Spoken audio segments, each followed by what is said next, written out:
You are all the wrong shapes, ill-fitted to life in a physical world. You are clumsy in your movements and never feel at rest. The dimensions above and below you each bring unbidden weight and form, try to confine you within the irritable bounds of geometry. You are neither symmetrical nor graceful, sensible nor aligned, and you crawl through space as a tesseract of form, recurving fractals bent into linear strings, alone in the universe. So you thought. But then you laid eyes on another, and they too were not arranged in neat patterns or whole or clean, but they are beautiful nonetheless, all the fragments of spatial numbers that comprise them part of a heavenly equation. You see no wrong in them, and they are the same as you. You are not symmetrical, but mirrored, and in your embrace you find yourself complete, the caves and vexes of your forms unified. Hello, from the worlds out of space I have wandered, you say. They reply, hello from the Hallowoods.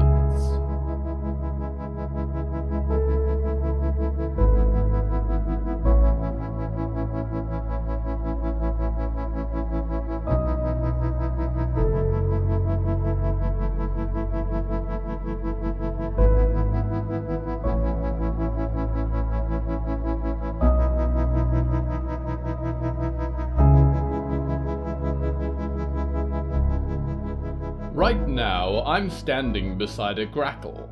It's a huge iridescent bird, as black as the void and as colorful as all that will fall into it. Although it perches in an impossible space somewhere above the rafters, it stares down at a woman, and she stares back. The theme of tonight's episode is angles.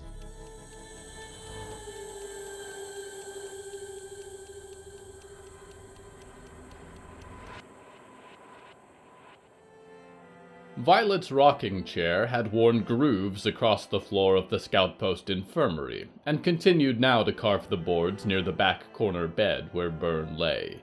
She had scarred in particular the floor by this bed.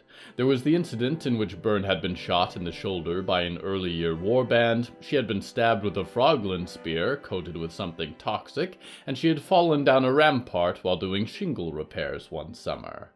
But Byrne had never plummeted quite so far, or been quite as brittle as now, and so Violet rocked more urgently than usual. "Stupid bird," Byrne muttered under her breath. "Shoo." "You're awake," Violet said, and squeezed Byrne's hand. Byrne returned the gesture, but did not open her eyes or say anything more. Violet did not dare move her much, for fear of straining the ribs and arm currently bandaged. Violet blinked away tears and smiled. Byrne was going to be all right. At least she would have that one constant, the most important one, as she dealt with the rest of the Scout Post's troubles. And it would have to be her, really, because Byrne wasn't going to be stomping around giving orders anytime soon. "How's she looking?" a voice said behind her, and Violet stilled her chair as Virgil walked in. The Scout Post's own trailblazer had his silver hair tied back, and his yellow jacket was rumpled around his shoulders. He carried 3 mugs of coffee with a careful balance. "I think she's pulling through," Violet said, accepting a cup. Virgil placed one on the bedside stand, as though it was incense on an altar to bring back Byrne's spirit.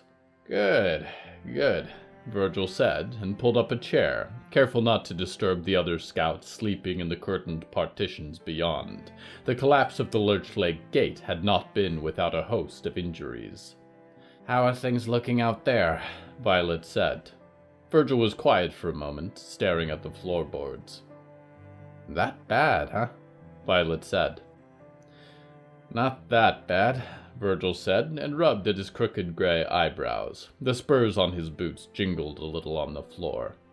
"People are down, is all. It'll take us a week, 2 weeks, to fix the wall, working fast as we can. In the meantime, losing the outer garden is a hit to our food stock. We've sent weapons off to the Fort Freedom people, and a heck of a lot of our fuel with riot in them. We're not in great shape, and the frogs know it as well as we do, I'd bet." "Reminds me of our first winter," Violet said. I think we're still better off now, Virgil said, and sipped steaming ichor from his cup. How are you holding up? Violet said, taking a drink of her own. The mug was scout post made, a badger's friendly face was sculpted into the side. You know me, Virgil said. Tough as a tin iron cup. Still gives me pause just how odd things have gotten. You know? We all get together with a whole lot of who-knows-whats and killed a music man this spring. There's a bunch of dead people walking around the scout post at all hours. And my son says he's getting terrorized by a ghost during class. Seems like these Fort Freedom people are a lot more no-nonsense. More like we used to be.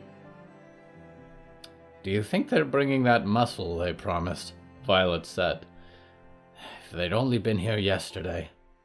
Can't say either way, Virgil said, and scratched at his 5 o'clock shadow. What can I say? I don't know how well they'll like our dead guests, or Buddy there in the lake, or the other spooky stuff we deal in. And if it comes down to a choice, I just want you to do what you think is best for our folks. Because whatever happens, I'll be beside you. Of course, Violet said. The sleeping Byrne rustled slightly.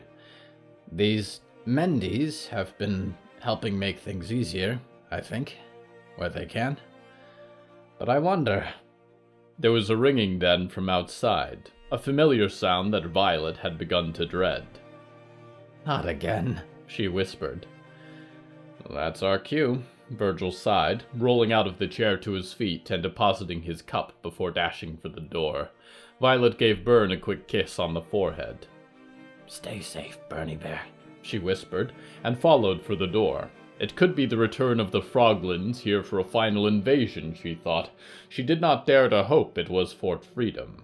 And yet, it seemed, as she stepped into the daylight, people were not gathering for the Lurch Lake gate, but rather at the other end of the scout post, the forest entrance. One of the McGowan boys was scaling down a lookout nest ladder, Al's red drum strapped to his side. Coming up from the road, Russell called. Big and ugly, a whisper in Violet's ear said.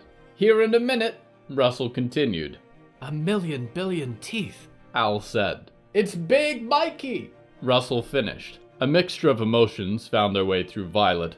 Relief that it was not the Froglins, not yet. But Big Mikey's visits brought their own dangers.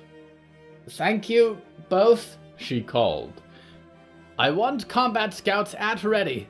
Wait for me to open the gates. Look at me barking orders, she thought, and hurried through her room to collect a couple of books before rushing for the front gate. As it swung open, Big Mikey was closer than she preferred, standing in the field of tree stumps and destroyed gardens that made up their outer grounds. He was as tall as the young pines, eyes glinting green in gnarled sockets, and a cluster of his bedraggled hounds clustered around his gigantic feet. Do you need any dogs? He said. She glanced across the clearing, a diplomat's calculation running in her head.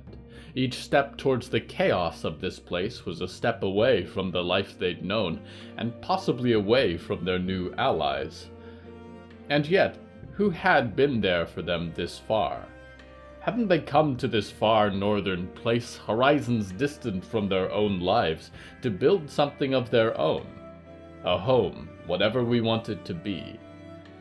She sighed, and shook her head, and smiled up at the giant, palms raised.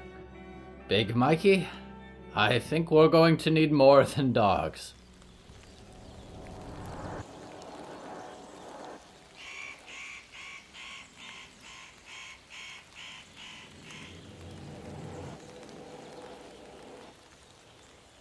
There is nothing so full of witchcraft and mischief as geometry.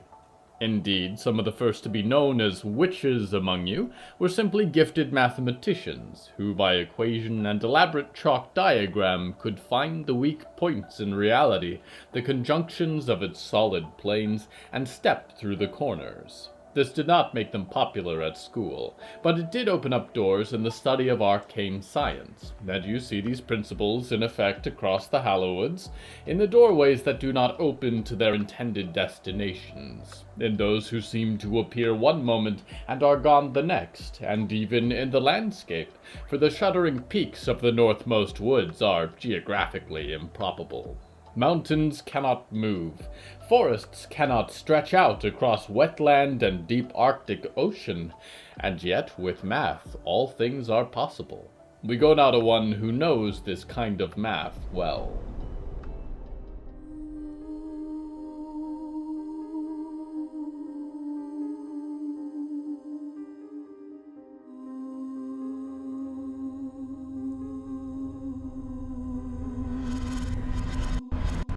The Countess had, for about 100 years after becoming immortal, been prone to anxiety and exultation about the future in equal turn. Her moods had shifted rapidly, and all around her knew the effects of her despondence or decadence. For about 100 years after that, she'd gone through a revelation. That no matter what happened, she would be all right, as long as she kept her wits about her and didn't run willy-nilly into the daylight or announce herself to every group of disgruntled patriarchs. She was a stone tower in the lightning storms of life, and if she bided her time, all would pass. And, in all centuries up until the last, she'd made a policy of not allowing anyone too terribly close to her still heart, because they vanished all too soon and took little pieces of her soul with them, and eternity was a long time coming. This, then, is why she was calm, even cordial, as she sat at Barb's desk in his cluttered office and prepared to deal with his kidnapping. On his desk, she'd collected 23 of his cards from the floor of the hotel, the pattern of each glinting with the fire of souls contained within. Dimes arrived a moment later, shining like fine Swiss crystal, and the quilt drifted in behind, skeletal feet never quite touching the ground. "Thank you both for coming," she said. "We should be chasing them right now," Dimes said. "This is what we're here to discuss," the Countess said, and as the last trailing ribbons of decayed flesh and fabric fluttered in, she lifted a hand. The door slammed shut and locked. "What is there to discuss?" Dimes said, glancing at the handle. "Our friend is in trouble. Who knows what that Rick Rounds is doing to him? I have a feeling Barb has gotten himself in trouble." The Countess frowned, and let a hint of shadow creep into her eyes. "And Barb is rarely alone in his schemes." The quilt's toothy jaw dropped open, a question washing over the Countess's mind like static. "I do suspect it's one of you," she said. "Mix Morel is away, Riku doesn't work here anymore, and Zorgalek I trust." The quilt made a noise like a grinding stone, and the Countess's head swam again with images and sensations, flying over the forest canopy, pulling the soul out of a lone traveler in the northmost, lurking in the atmosphere high over the shuddering peaks where voices and whispers and songs crackled in the starlight. "Thank you, quilt," she said. "I assume that to mean you've had nothing to do with Barb this week." The quilt's somber head tilted forward slightly. The Countess turned her eyes to Dimes, who avoided her gaze. The crystalline bartender seemed small compared to the growing darkness in each corner of the room. "Dimes," she said, "what have you been doing?" Dimes piped up at last. There was only a banker's lamp of light for them to reflect. "Maybe you're the one all tangled up in Barb's business." The Countess smiled in shock. "Dimes, my darling, are you calling me a liar?" She did not rise from her seat, merely lunged out with one of the massive bat-like hands that formed her wings, an outstretched arm from her waist. Dimes struggled against the wall, scraping a dartboard and a signed portrait of Elvis off to the ground. "You may not have blood to drink, but I'm certain I can find some way to crack you. Would you like me to try? Or are we going to be honest with one another?" "It was me," Dime said, hands glowing with an ultraviolet light. She dropped them lest they scatter half the office to far-off dimensions. "Thank you for being so forthcoming," the Countess nodded. "What have you done?" "I don't know the full story," Dime said, touching their neck as if checking for chips in the crystal. "I handle Barb's finances. That's the way he puts it. The souls he uses to fuel this place. I help him save them. Hide them from his employers at first, and later help him now. He came to me a few days ago and said he had a new deposit, a trove from Polly, to store. I don't know how long it was here before I took it for safekeeping, but I suppose this Rick caught sight of it and followed the light." "Why does Barb have Polly's currency?" the Countess said, folding her wing to rest against her shoulder again, half of a velvet cloak. Her stomach churned with disappointment. Of course he'd turn on his own for little profit. And yet, she thought, what does that mean for Polly? What does that mean for the wolf? "I don't know how he got it," Dime said. "I mean that. But he seemed nervous about what you might think, perhaps." "As he should," the Countess said. "You never stopped to think you might be doing something illicit?" "I trust Barb," Dime said. "Also, I don't appreciate your throwing me around. It really upsets me." "I'm sorry," the Countess sighed. "Old habits." The quilt unhinged its jaw. Another question. "Yes," the Countess said. "One way or another, I suppose we should give chase."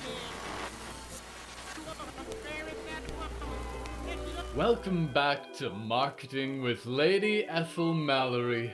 Today we're talking about your pitch. All too often, I see young marketers charging out into the world, emboldened by the fire of their mission, and they shout their message to the world. "We have a great product." And silence follows, perhaps a few likes at best. Cold outreach does the same. "Excuse me, madame, do you have a moment? I'd like to talk to you about our solutions." Solutions to what? To what? You cannot provide solutions if you have not heard their problems. Marketing is not a one-way shouting competition. It is a gentle, sensual, mutual exchange. Listen to the needs of your target audience and do what you must to please them. The solutions you provide must be perfectly matched to their pain. This is why you do not ask to take 5 minutes, the end of an ad, a moment of your time, but rather ask what you can give. That is how you build a pitch that means something, that will stand out from the desperate crowd around you. Who takes these classes?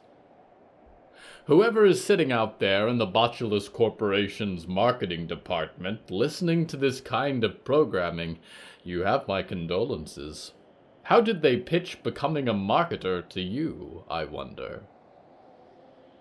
We return now to the Countess. The Countess flew through shadow, wings slicing through the void like 9-foot knives. It was cool against her skin, the world where she belonged more than anywhere. But if there was one other home she could claim, beyond the ruins of her old chateaus, it was a garish hotel that sat alone in the wetlands on the border of eternity. There was a glimpse of light in her hand, distorted images courtesy of the quilt. Always the best tracker, it had found Barb. She gathered her wings around her and peeled out of the shadow a moment later, stepping into the light. She gathered her wings at her shoulders, allowed them to drape over her like a cloak, a hood of her multi-jointed thumbs keeping the light away from her face. The quilt hovered a few feet over the sodden grass, and beside its skeletal form there was a smoldering convertible. Cherry, Barb's treasured ride, with a scraped front fender and a message carved into the paint of the hood. There was a momentary painful flash of beyond colors as a hound the size of a camper van emerged from dimensions far beyond New York, and Dimes hopped down from its back, straightening a crystalline bow tie. "What is this?" the Countess said, stalking towards the abandoned vehicle. The grass around its empty wheelhouses still smoldered with former flame. "Do not follow," the message carved in the hood said. "I will kill him." "What do you make of that?" said the Countess, fixing her hair with one of her still human hands. "I'm not sure," Dimes said. "Is it, 'Do not follow, I'm going to kill him, and there's no point'? I think it's supposed to be, 'Do not follow, or I will kill him,'" the Countess said. The quilt said nothing, as usual, but lifted a hand wrapped in curling skin and bandages to point out through the wet fields that surrounded them. "Do you think this Rick Rounds could kill Barb?" Dimes said. "Faster than we could help, anyway?" "Either he's extremely strong, or Barb's not playing all the tricks up his sleeve," the Countess said, stepping over to the car. Something about the situation felt odd to her, some sixth sense of danger ringing in her head like an alarm. The kind of warning that said, "That mob from the village is back," or "Avoid that realtor, it's not going to work out." The seats were empty inside the convertible, mud on the floor where Rick had presumably been sitting, and, she noticed, one more of Barb's playing cards tucked inconspicuously between the seat cushions.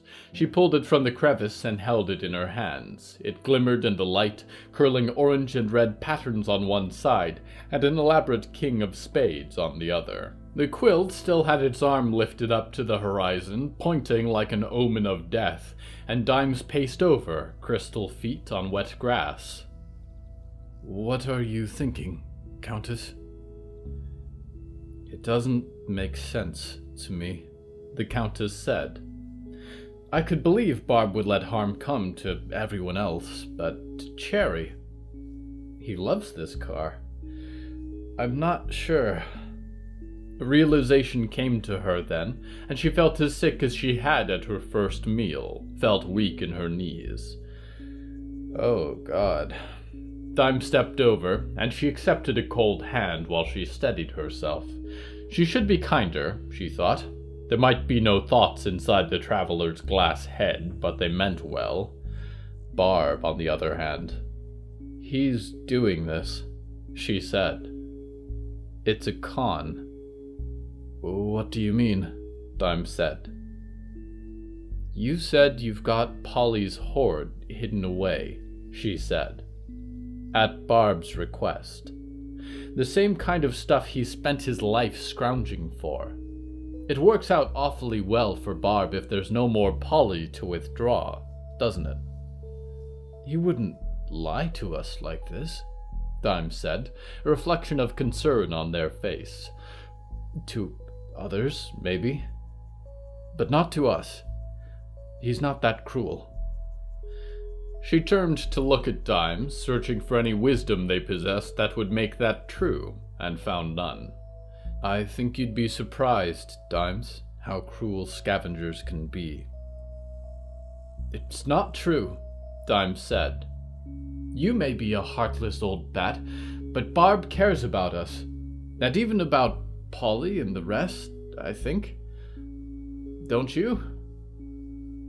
"He cares about himself," the Countess said, and the wind pulled at her wings and the long grass around the convertible. "That's the only reliable thing about him." The quilt crossed its arms and held them close to its wrapped rib cage. "So, what are you saying?" Dimes said. "He's got this Rick Rounds to do the dirty work?" "It's at least a possibility," the Countess said, and tucked the card into her dress pocket. "Then what does that mean for us?" Dimes said.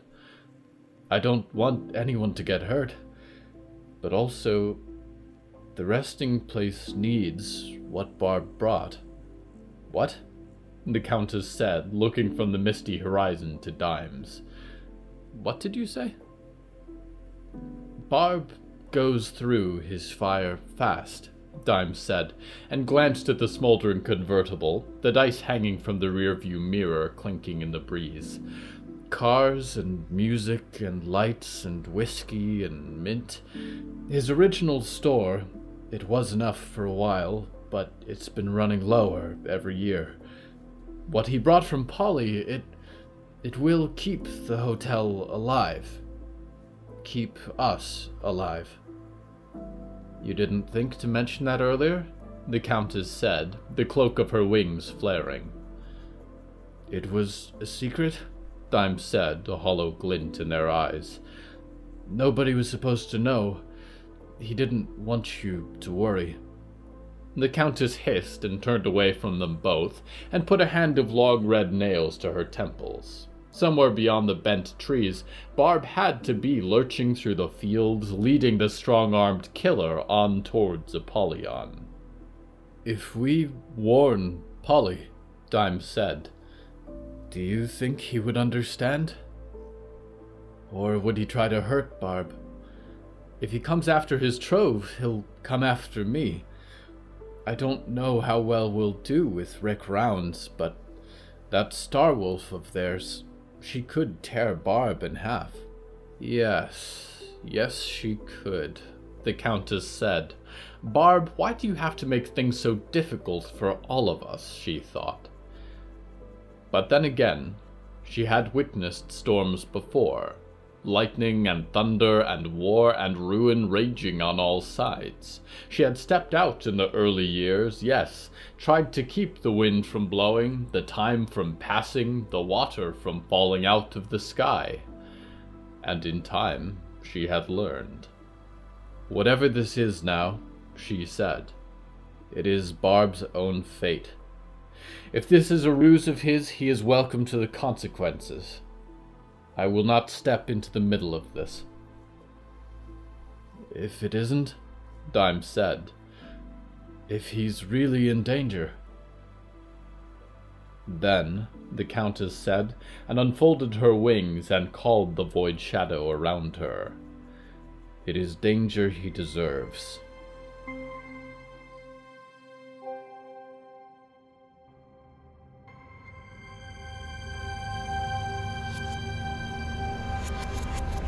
It is comforting, I am told, to think of this universe in constants.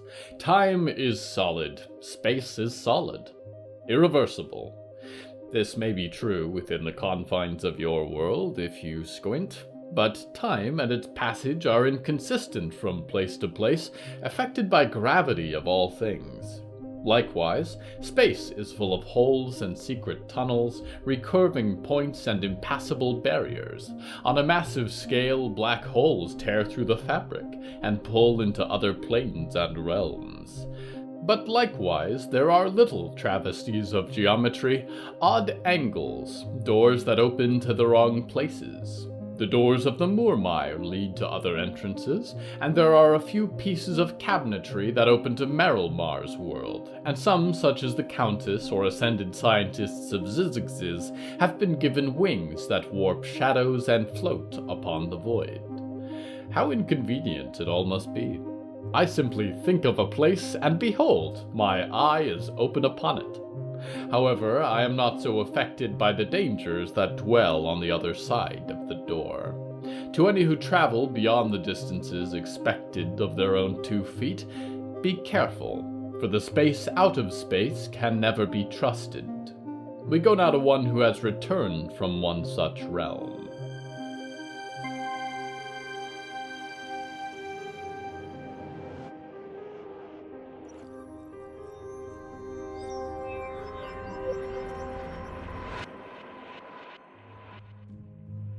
What's the weirdest thing you ever caught? Hector said. In a rare occurrence, Heidi had put her head in his lap, so he ruffled her fur and the gnarled skin of her head. It might have been an anglerfish once, Jonah said. But those are supposed to be tiny. This thing was 8 feet long, and instead of a lure, You know the little light on a wire from its head? It had a whole little fish there, glowing like nobody's business. Eyes and teeth all over its face. We tossed it back real quick. Sounds like good cooking, Hector said, and tucked away his gold reading glasses. What about you? Jonah said. What's the strangest bog find you've had? It was early on, Hector said. Missing person. Thought I had a good idea where, so I went dredging. Dragged up the fella, but as he came up, he had his hands wrapped around my line. Withered up skeleton hands. I leaned in to take a look, because I'd never seen anything like it, and he woke up, eyes glowing. Goes reaching for my face.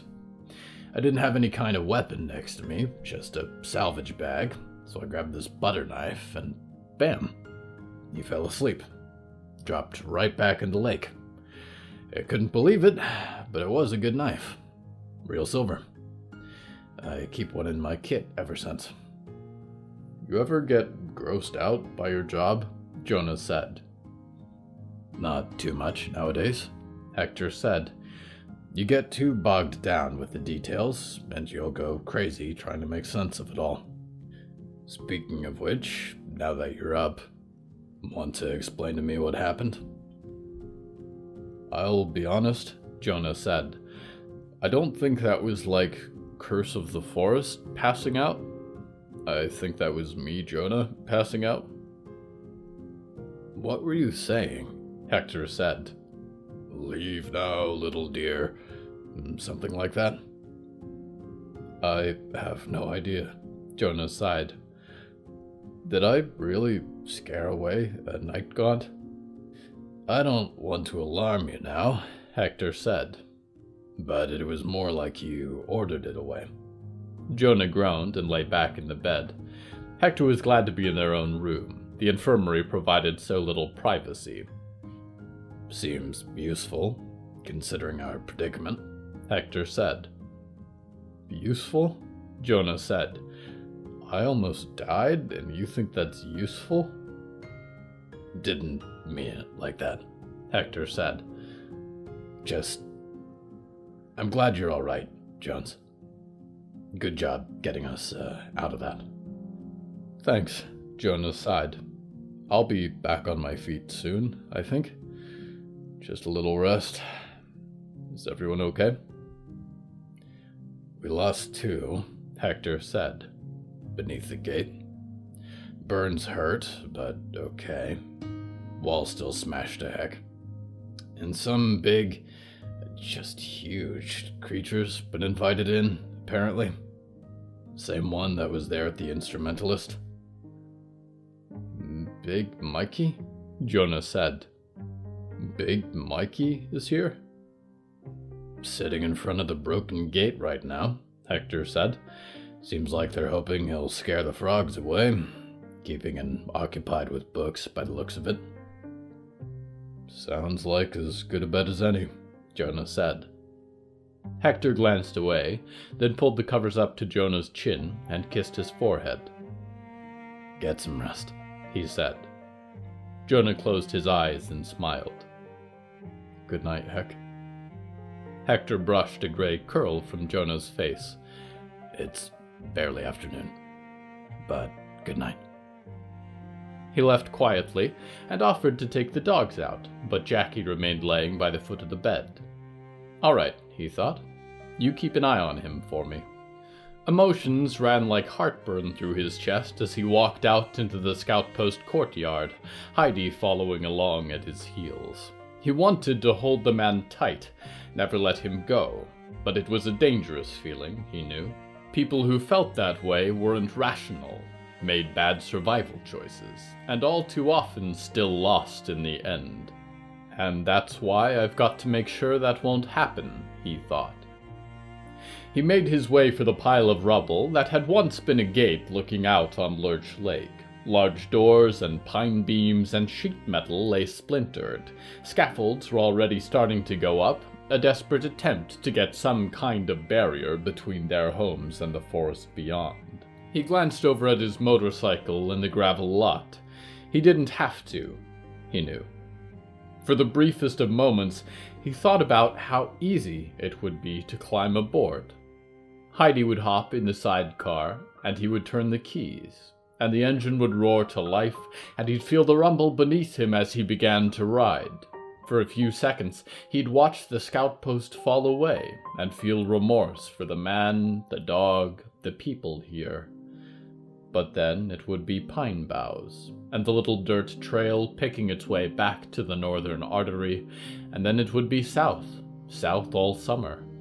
New salvage and tracking jobs would come in time, where the climate was warmer and the dead didn't rise to surround the living so often, and he'd think back on that distant forest from time to time, and the love and horrors he had walked through, but the memories would blur in time, like a fog-filled horizon, and the wounds he'd opened himself up to would heal, and he wouldn't quite be happy so much as surviving, just like before. Going on from one day to the next, never too surprised at what they brought, and whenever the going got tough, he'd ride again. He tucked the keys back into his pocket. Not today, he thought. He continued until he came up to the gate, and past it, a mountain of graying-green flesh read a book to no one, voice echoing like a sharpened knife. But the one he sought after was here too, lifting metal panels effortlessly with dagger-tipped hands. "You the one they call Huntington?" Hector said. "Who's asking?" The Revenant replied, turning to him. Shaggy hair obscured pale white eyes. Hector had seen eyes like that too many times. Heidi came padding out from behind him and looked up. "Hector," he said. "Hector Mendoza. I'm told you're a hunter. Right now I appear to have been relegated to construction." The dead one scoffed. They wore a camo vest over a chest covered in black stitches. "Byrne promised me some help, but I think she's down for the count," Hector said. "I've got an animal to track down. A froglin queen. Would you have any interest in helping with that endeavor?" The Revenant smiled, yellow teeth glinting in the light, and set the rusted panels down with a thud. "Oh, I would, Hector Mendoza. I would indeed join you for a hunt."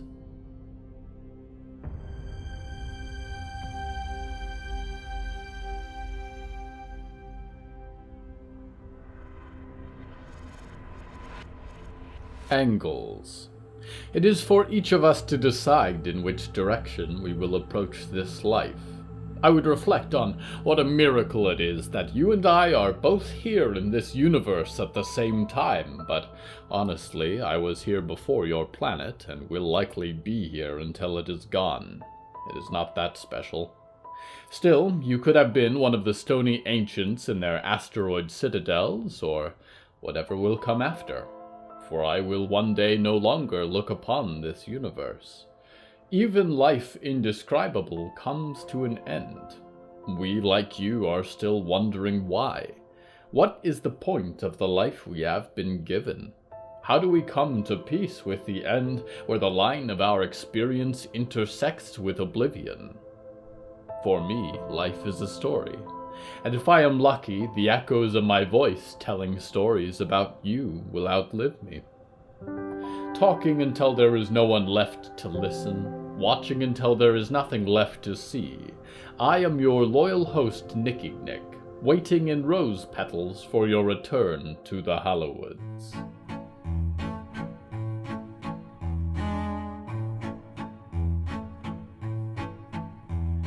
Hello from the Hallowoods is written and produced by William A. Wellman. Hello, that's me. If you enjoyed this show, please don't forget to follow it and share it with a friend.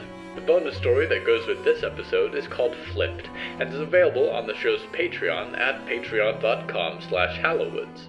Because we operate without ads or sponsors, our supporters are all that keeps this show going. Plus, supporters get weekly bonus stories, behind-the-scenes content, exclusive merch, and even more. Merchandise and episode transcripts are available at hellofromthehallowoods.com. You can even find us on social media, wonderful, at the Hallowoods. Music is used under license from artlist.com. Our opening theme is Forest Overture by Yehezkel Raz, and the closing theme is Farewell by Belsitzman and Matan Ephrat. Until next time, Dreamer, nice.